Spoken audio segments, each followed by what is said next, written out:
Bonjour et bienvenue pour cette nouvelle aventure. Après toutes les vidéos que j'ai faites sur la Colombie, il me restait encore une chose dont je n'avais pas parlé et je me suis dit que c'était l'occasion d'en faire encore une. En fait, il s'agit d'une expédition de 3 jours dans le désert de la Guarira et comme c'est complètement différent de tout le reste de ce que j'ai vu en Colombie, je savais pas trop où le caser. Vous allez voir que ça vaut le détour et du coup, on perd pas plus de temps.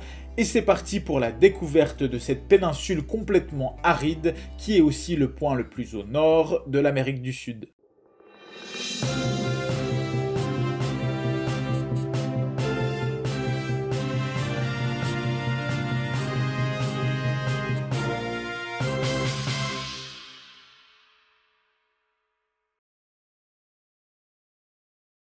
Je me trouve avec deux amis dans la ville de Riohacha, tout au nord-est de la Colombie, pour organiser notre expédition dans le désert de la Guarira. L'agence touristique dans laquelle nous nous rendons nous donne rendez-vous le lendemain matin pour rencontrer notre chauffeur et le 4x4 qui nous servira de moyen de transport pour les 3 prochains jours. Après quelques kilomètres, on quitte la grande route et les derniers signes d'urbanisme pour s'enfoncer sur des petites routes de terre.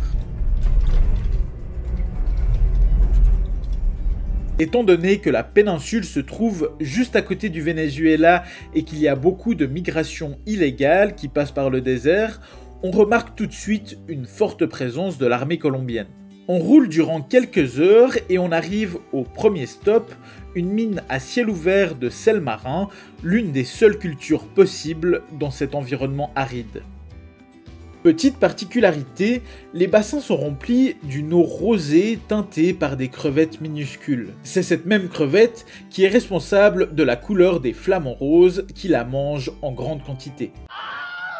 Après cette courte halte, on reprend le 4x4 et sur le chemin, on est frappé par la dure réalité du désert de la Guarira. En fait, la péninsule est habitée par le peuple Wayuu et la région est extrêmement pauvre. Tout au long de nos 3 jours de voyage, nous avons peut-être croisé plus d'une centaine d'enfants qui passent leur journée au bord de la route à attendre que les voitures des touristes passent pour essayer de les stopper avec des cordes et demander un peu d'argent ou de la nourriture. Notre guide ne s'arrêtait clairement pas à chaque barrage, mais il avait quand même prévu une grande quantité de petits pains, de sachets de café ou de bouteilles d'eau qu'il distribuait de temps en temps en échange du passage. Et je dois dire que le choc de cette réalité peut être assez difficile à affronter, surtout quand on vient comme moi d'Occident. Je pense qu'il est très important d'être conscient de ça avant d'organiser une expédition dans la Guarira. En milieu de journée, on arrive à Cabo de la Vela, le plus grand village de la péninsule où l'on peut trouver quelques hébergements pour les touristes. Les seuls qui se rendent jusque-là sont généralement des kitesurfers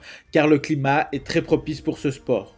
De notre côté, notre resort se trouve à l'écart du village et notre première nuit dans le désert se fera en hamac face à la mer. Après avoir posé nos affaires, on part admirer quelques paysages magnifiques entre les dunes et l'océan.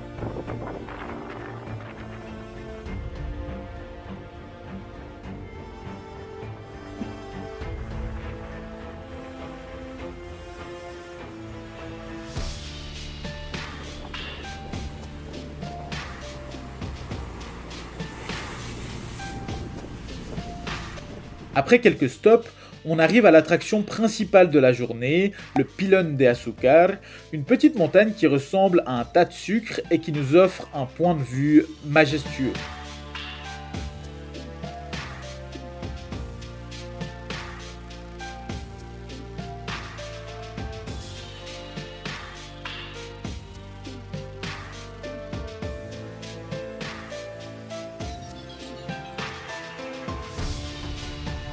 En fin de journée, on se rend pour la dernière activité à El Faro pour admirer un magnifique coucher de soleil.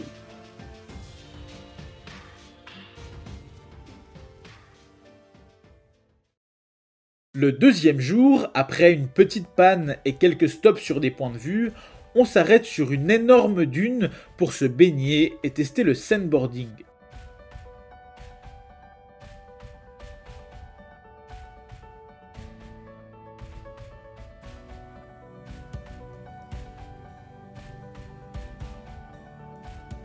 Ensuite, On se dirige vers notre deuxième resort, cette fois-ci complètement perdu au milieu du désert, mais avec en prime la plus belle vue du voyage. Je n'avais qu'une envie, prendre ce voilier et partir à l'aventure avec. Dans l'après-midi, on part avec une barque beaucoup plus classique pour aller admirer quelques flamants roses qui pataugent dans l'eau.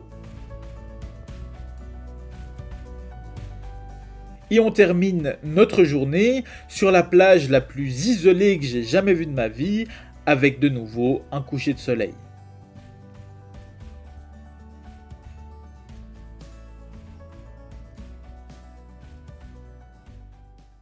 À peine le temps de rentrer se coucher, que déjà c'est le lever du soleil qui nous permettra de profiter une dernière fois de cette vue qui restera pour longtemps gravée dans ma mémoire. C'est le dernier jour et sur le chemin du retour, il y a un dernier stop prévu, Punta Galinas, qui est tout simplement le point le plus au nord de l'Amérique du Sud.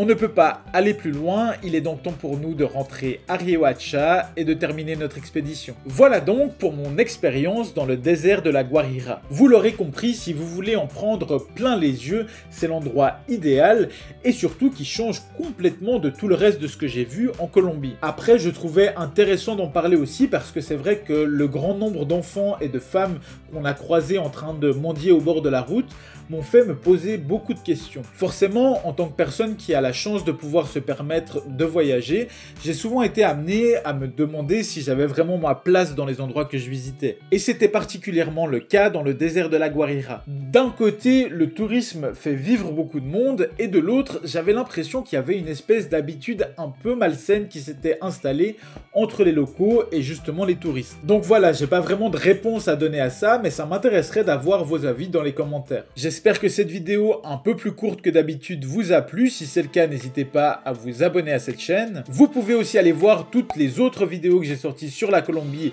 J'ai même créé une playlist pour ça. Moi, je vous dis à bientôt pour une prochaine aventure. Ciao!